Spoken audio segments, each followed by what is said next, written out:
Hello friends, मैं मायरा। भले ही मैं गायब थी, पहला चैनल किसी वजह से नहीं रहा, बट आज मैं एक और न्यू चैनल लेकर आई हूँ जिसका नाम जीएल सीरीज हिंदी है।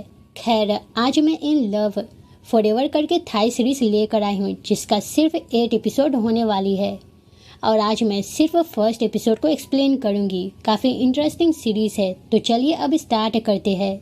कहानी की स्टार्टिंग में हमें दो लड़कियों को दिखाया जाता है जिसका नाम रंच और नीन है।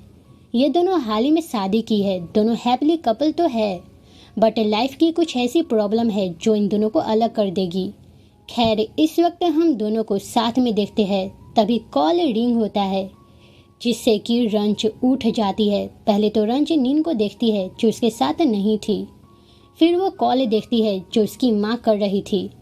उसकी माँ जो घर के बाहर खड़ी है उसे रंच अंदर लेकर आती है। फिर यहाँ पर आई क्यों, आने से पहले बताना चाहिए था, रंच पूछने लगती है। तो रंच की माँ, जिसका नाम किंग कामोल है, वो कहती है मैं तुम्हारे लिए आई हूँ, तुम्हारी वाइफ के लिए नहीं। फिर नीन कहाँ है, कामोल पूछती है। तो नीन सोकर है। रंच कहती है अब दोनों लड़कियों का डे ऑफ चल रहा, फिर भी नीन सोकर है। ये बात कामोल को पसंद नहीं आती है क्योंकि उसे रंच की फिक्र थी। लेट नाइट सोना, लेट से जागना, लेट में खाना खाना, ये बात कामल को पसंद नहीं आती है। तो वो खुद खाना बनाने जाने लगती है ना, तो रंच मना करती है। यहाँ तक कि नीन को डिफेंड भी करती है। तो कामल उसकी बातें तो नहीं सुनती है, बट वो रंच पर चिल्लाते हुए कहती है रंच, तुम्हें समझ में नहीं आ रहा, आखिर तुम कैसे किसी पर आंख बंद करके भरोसा कर सकती। वैसे भी तुम उससे शादी करके बहुत बड़ी गलती कर चुकी हो, तो प्लीज सेंस में आ जाओ। यहाँ तक कि वो नीन को बैड वाइफ कह देती है जिसकी बातें नीन चुपके से सुन रही थी।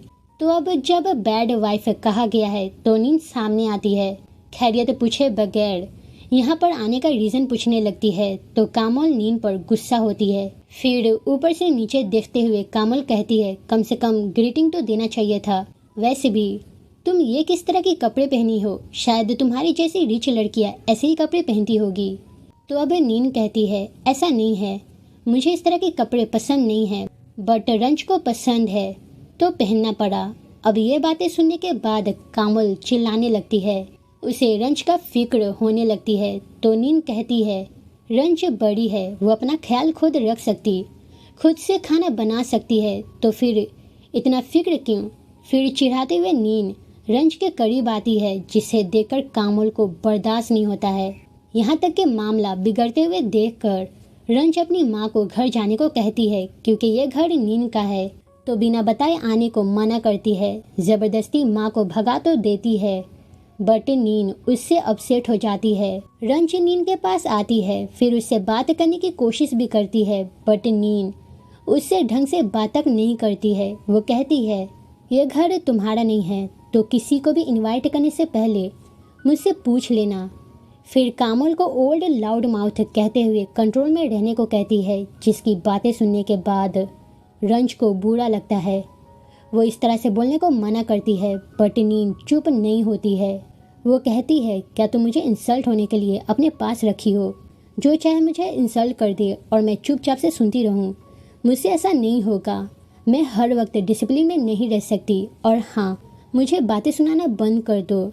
ऐसी कई बातें वो कहती है जिसकी बातें रंच तो समझती तो है, बट माँ तो माँ है, वो माँ को कुछ कह तो नहीं सकती। तो वो नीन को ही कंट्रोल में रहने को कहती है। आज क्या, आज से जब भी दोनों मिली है हर वक्त बहस होता है, सास बहू के बीच में हर वक्त लड़ाइयाँ होती है, बिल्कुल भी नहीं बात बनती। तो रंच नीन को ही डिसिप्लिन में रहने को कहती है ताकि रिश्ते अच्छे से रहे, जिससे कि नीन और अपसेट हो जाती है। अब वो गुस्से में कामल को डॉग कहती है जो हर वक्त बेमतलब के दूसरों को बाइट करती है। रंच को भी अपनी माँ को सुधारने को कहती है, यहाँ तक कि रंच को बुरी वाइफ भी कहती है।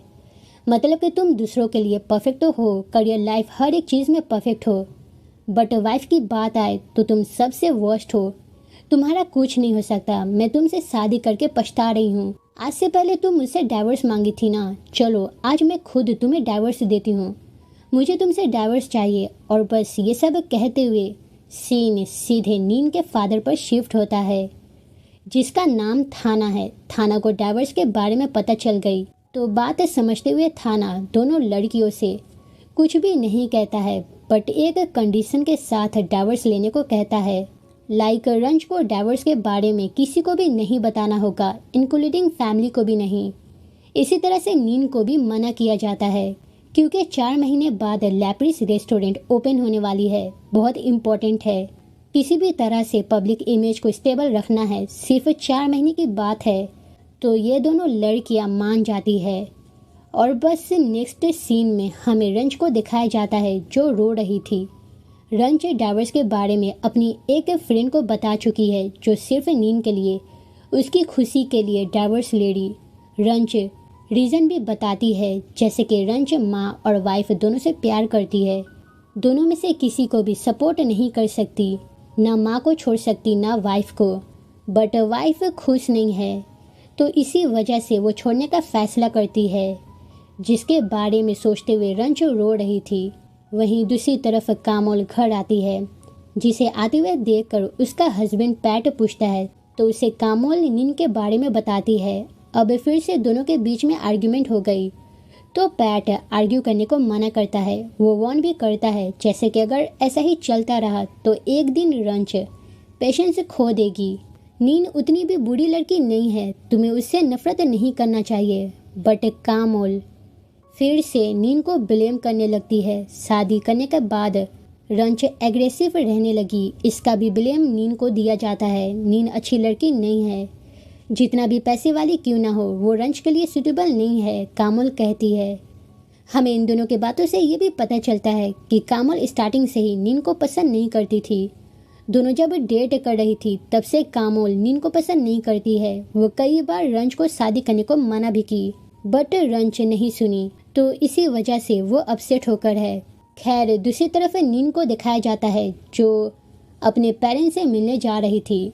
फिर वो रंज को देखकर कहती है, पेरेंट्स हम दोनों को डिनर पर बुलाए हैं, अगर तुम्हें नहीं आना तो ठीक है, तुम्हें जाने की ज़रूरत नहीं है। अब ये सुनने के बाद रंज कहती है, मैं जाने से तो इनकार नहीं की, तो फिर तुम अकेले मत जाओ, मैं भी आ रही हूँ। अब ये सुनने के बाद नीन कहती है, हम दोनों डाइवोर्स ले रहे, ये बात उनको पता है, तो तुम्हें प्रिटेंड करने की ज़रूरत नहीं है। जिस तरह से तुम अपने पेरेंट्स के सामने प्रिटेंड कर रही, वैसा करने की ज़रूरत नहीं है। तो अब रंज कहती है, हमारा भी डाइवोर्स नहीं हुआ है, तो मैं जाऊंगी। और बस यही सब बातें करते हुए नीन अपनी कुछ फ्रेंड से मिलती है, जिसको जब डाइवोर्स के बारे में पता चलता है ना, तो वो सभी काफ़ी शॉक्ड हो जाती है। हमें इन सब की बातों से पता चलता है कि रंज की माँ कामोल हमेशा नीन को इंसल्ट किया करती थी, साथ ही में माँ बाप भाई सबको इंसल्ट करती थी, जिससे कि नीन काफ़ी थक चुकी है। रंज कभी भी डिफेंड नहीं की, इसी बात से वो काफ़ी अपसेट होकर है, साथ ही में फ्रस्ट्रेट भी है। आजकल गुस्सा भी बर्दाश्त नहीं हो रहा, जिसे अभी हम देख सकते हैं। खैर फ्रेंड से मिलने के बाद नीन रंज के साथ घर आती है, जहाँ पर सभी मौजूद थे। रंज का तबीयत कुछ ठीक नहीं है, पेरेंट्स समझ जाती है, बेटी का डाइवोर्स हो रहा, इससे किसी को भी कोई प्रॉब्लम तो नहीं थी, सिवाय भाई को छोड़कर, जिसका नाम नाई है।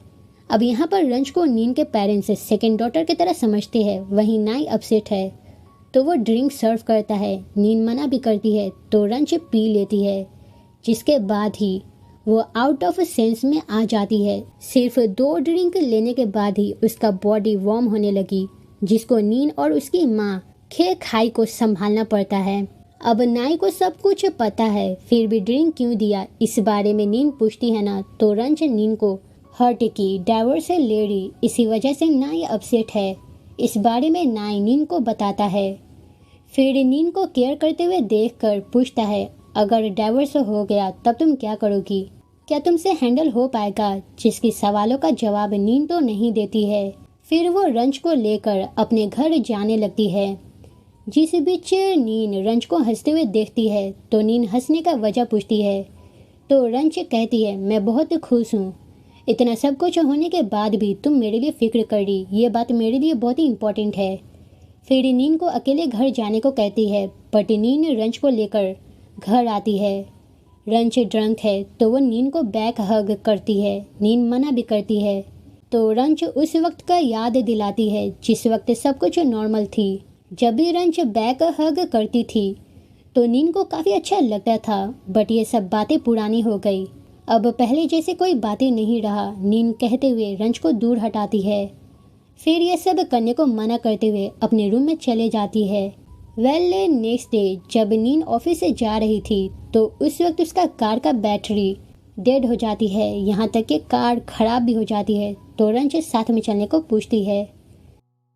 फिर आधी रास्ते में ही रंज कॉफ़ी के लिए पूछती है ना, तो नीन मना कर देती है। तो रंज अपने लिए कॉफ़ी लेने कैफ़े के अंदर आती है, जिसे दूर से नीन देख रही थी। अब वहाँ का स्टाफ से रंज को बात करते हुए जब नीन देखती है ना, तो उसे शक होता है। तो वो तिरक यानी कि डार्लिंग ये सब कहते हुए अंदर आती है। फिर मीठी मीठी बातें करते हुए चिक पर किस मांगती है, तो रंज को देना पड़ता है। फिर कॉफ़ी रंज ले, इससे पहले ही नीन लेते हुए रंज के साथ बाहर आती है। अब ये सब देखकर रंज पूछती है, क्या तुम जेलस थी? तो नीन ना कहते हुए कहती है, ऐसा कुछ नहीं है, बस तुम दोनों को देखकर ऐसा लगा जैसे कि तुम हमेशा यहाँ पर आती हो, या फिर कुछ और बात तो हो सकती है। तो इस बात पर रंज हाँ कहती है। फिर कैफ़े की तरफ देखने को कहती है, क्योंकि ये कैफ़े वही है जहाँ पर दोनों का फर्स्ट इनकाउंटर हुआ था, जिसे जब नीन देखती है ना, तो उसे याद आता है। फिर यहाँ से सीधे दोनों ऑफिस आती है। अब कुछ फाइल्स थी जिसे रंज कैरी करती है, तो नीन देने को कहती है, बट रंज खुद कैरी करते हुए अंदर आती है। अब दोनों डाइवर्स लेडी, ये बात ऑफिस में किसी को भी पता नहीं है, तो पहले के जैसा मिला जाता है। फिर रंज नीन को अच्छे से काम करने को कहती है। फिर इवनिंग टाइम पर पिक करने वाली है, ये बात बताते हुए जाने लगती है ना, तो नीन मना करती है। तो रंज ड्रीम कपल के बारे में याद दिलाती है, मतलब कि कोलीग्स इन दोनों से एडमायर होकर है, ड्रीम कपल का टैग देकर है, तो इस टैग को बरकरार रखे, इस पोजीशन को ना छोड़े ना गवाए। तो यही वजह से रंज पिक करने का प्रॉमिस करते हुए अपनी टीम के पास आती है, जहाँ पर रंज का बुराई चल रही थी। रंज डायरेक्टर की बेटी से शादी की, जिससे कि उसे पोजीशन मिल गया।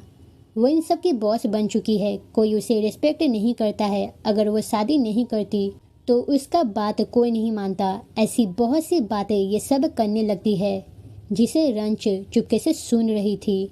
जिसकी बातें सुनने के बाद रंज अंदर आती है। तो अब ये सभी रंज को देखकर अपने अपने कामों में लग जाती है। फिर नेक्स्ट सीन में रंज नीन के साथ घर जा रही थी ना, तो इस वक्त रंज कहती है, जब तक कार ठीक ना हो जाए तब तक मैं तुम्हें पिक एंड ड्रॉप कर सकती हूँ। जिसकी बातें सुनने के बाद नीन मना करती है।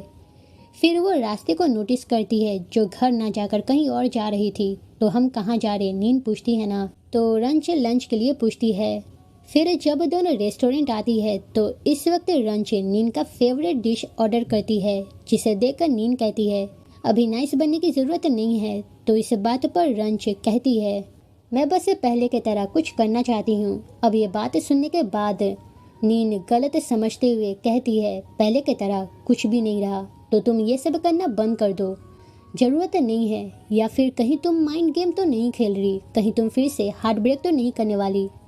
तो रंज कहती है, ऐसा कुछ नहीं है, मैं बस कुछ गुड मेमोरी बनाना चाहती हूँ। तो ये सुनने के बाद नीन कहती है, गुड मेमोरी? अब क्या? अब कुछ नहीं रहा, जो भी था सब खत्म हो चुका है। जब तुम मुझसे डाइवर्स के लिए पूछी थी तब से ही सब कुछ खत्म हो गया, तो अब बस करो। और बस यही सब कहते हुए नीन घर आकर रोने लगती है। वहीं रंज उसके पास ही खड़ी थी, बस वो सामने जाने का हिम्मत नहीं कर पाती है। खैर नेक्स्ट डे नीन ने टेबल पर ब्रेकफास्ट रखा हुआ देखती है, जिसे रंज बनाकर रखी थी, जिसे देखकर नीन इमोशनल हो जाती है। फिर नेक्स्ट सीन में जब मॉल में थी, तो उस वक्त कामोल मिलती है, जो अपने फ्रेंड्स के साथ आई हुई थी। अब कामोल और उसकी फ्रेंड साथ में है, तो नीन हेलो करती है। कामोल की फ्रेंड को इन दोनों के बारे में कुछ भी पता नहीं है, तो वो सब नीन से बातें करती है। वो कहती है, कामोल को एक स्कार्फ पसंद है, बट एक्सपेंसिव होने के वजह से नहीं ले रही, तो क्या तुम खरीद सकती हो? जिसके कहने पर नीन खरीद देती है। यहाँ तक कि वो दोनों लेडी के लिए कुछ खरीदी थी, तो वो सबको देती है। फिर इसके बाद ये तीनों डिनर पर जाने वाली है। तो इस बारे में जब नीन को पता चलता है, तो नीन अपना क्रेडिट कार्ड कामोल को थमा देती है, ताकि अच्छे से ट्रीट दे सके। और बस ये सब देते हुए वो वहाँ से चले जाती है। जिसके बाद ही हम कामोल को देखते हैं, जो कुछ ज़्यादा ही एग्रेसिव नज़र आ रही थी, क्योंकि उसे ऐसा लगता है जैसे कि नीन पैसों का शो ऑफ करते हुए चले गई। ये समझते हुए वो रंज के पास आती है, फिर रंज को धक्का देते हुए नीन से पूछने लगती है। उस कार्ड को दिखाते हुए मुंह पर भी फेंक कर मारती है, जिससे कि नीन को भी गुस्सा आ जाता है। वो भी गुस्से में गलत बातें कह देती है, जिससे कि कामोल और फायर हो जाती है। अब दोनों में ऐसी क्या बातें हो गई, रंज सवाल करती है ना, तो उसकी माँ नीन से पूछने को कहती है। यहाँ तक कि बात हाथापाई पर उतर चुकी थी, तो मामला बिगड़े उससे पहले ही रंज कामोल को घर से जाने को कहती है। ज़बरदस्ती निकालने को भी कोशिश करती है ना, तो उसकी माँ हाथ छोड़ाते हुए वैस को उठाकर फेंक देती है, जिसका टुकड़ा नीन को लग जाती है। ब्लड आ रही थी। मामला हद से बिगड़ गया था। तो रंज माँ को घर जाने को कहती है और बस यहीं पर एपिसोड खत्म हो जाता है। अब पोस्ट क्रेडिट सीन यानी कि 3 साल पहले का सीन दिखाया जाता है, जहाँ पर दोनों का फर्स्ट इनकाउंटर हुआ था। दोनों उस कैफे की वॉशरूम में मिली थी। रंज वाइट शर्ट पहनी हुई थी जिसमें दाग लग गया था, तो वो साफ कर रही थी ना, तो तभी ये देखकर नीन अपना शर्ट ऑफर करती है। वाइट शर्ट है, ऊपर से पानी में भीग गया है, जिससे कि सब कुछ नज़र आ रही, तो वो अपना शर्ट ट्राई करने को देती है। रंज मना तो करती है, बट नीन को देखने के बाद ही मना नहीं कर पाती है। फिर चेंज करते हुए ईमेल आईडी मांगती है ताकि शर्ट वापस लौटा सके। तो नीन ईमेल आईडी तो नहीं देती है, बट फ़ोन नंबर देते हुए कांटेक्ट करने को कहती है, और बस यहीं से दोनों एक दूसरे को पसंद करने लगती है। और बस यहीं पर फर्स्ट एपिसोड खत्म होता है। तो ये रहा इन लव फॉरएवर सीरीज़ का फर्स्ट एपिसोड, जो कि काफ़ी इंटरेस्टिंग है। शायद आगे का नेक्स्ट एपिसोड भी इंटरेस्टिंग होगा।